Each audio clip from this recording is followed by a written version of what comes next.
चलिए आई भोजपुरी के सुने वाला सब भाई बंधु से यही निहोरा बा कि हम एगो कोरोना के गाना गावत नहीं। अच्छा लगी तो हमारा चैनल के सब्सक्राइब करम, कमेंट करम, लाइक जरूर करम और शेयर कर भूले के नहीं खे। कमेंट में ये जरूर बताएं कि जे गाना कैसा लगा, कैसे हो। अपने हाथ से अपने जिंदगिया, अपने हाथ से अपने जिंदगिया, माटी में नाही मिलाइए भाई, रही तानी दूर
दूरी बना के तो रही के बाद लॉकडाउन का पालन एकदम करे के बाद वैसे करो टाइम बनी लो लॉकडाउन के पालन यही में बात बोलाई, यही में बात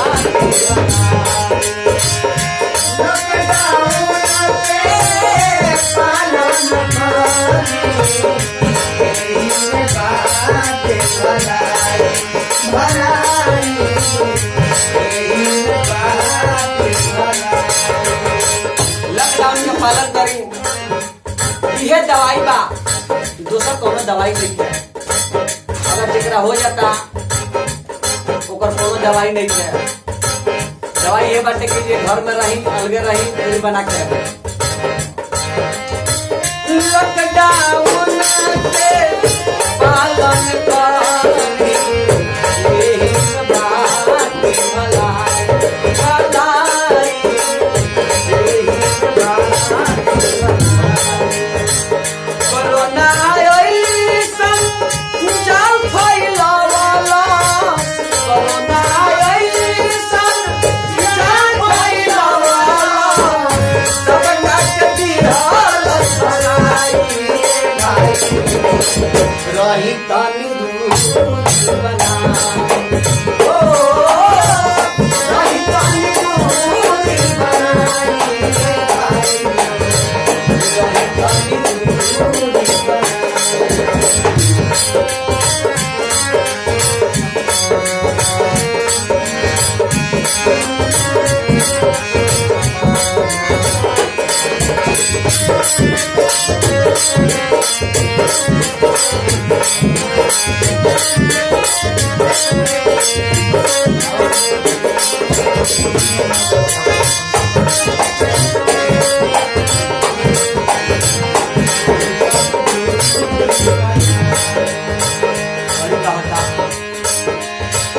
सोचे समझ के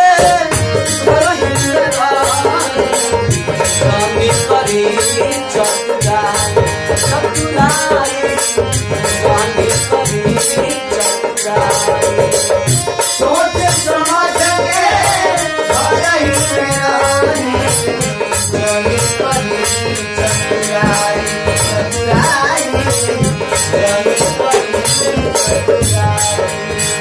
सोच समझ के अपना घर में रही।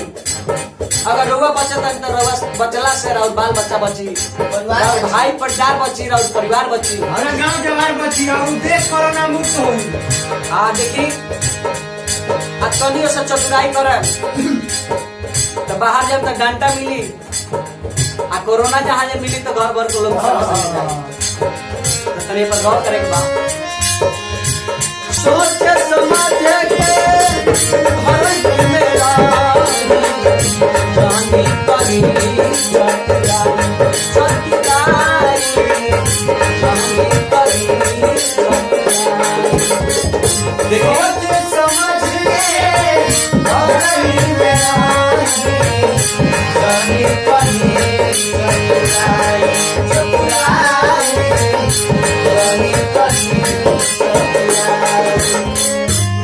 चतुराई बहुत लोग कैसे कैसे बाजार पर जाई देखी, चाहे कहीं भीड़ लागल बा कोनो चीज के लेके, पुलिस आवती है तो लोग भाग जाता। पुलिस जब चल जाती है ढेर भीड़ लगा देता लोग, ढेर भीड़ लगा देता लोग। जे भेटा तो ओकर सेवा होते बा, पुलिस करते भी है। लेकिन रउआ सब चतुर न बनी, चतुर बनन तो रउआ सब पूछता नहीं कि हम सरकार के कानून के पुलिस के हम बुर्बक बनावता नहीं, लेकिन रउए बुर्बक बनाता नहीं। इससे कामना रूप में कोरोना आकर वो सब डे में सर्दी के होने के जाना तो ना बचन तो राउर घर परिवार ना बचिए भैया, गांव जवार ना बची, कुछ ना बची, केहू ना बची। सोच समझ के घर जानी पड़ी चतुराई चतुराई अपने बाची सबके बचाई, अपने बाची सबके बचाई, अपने बाची सबके बचाई, प्रेम जी कोरोना के हराई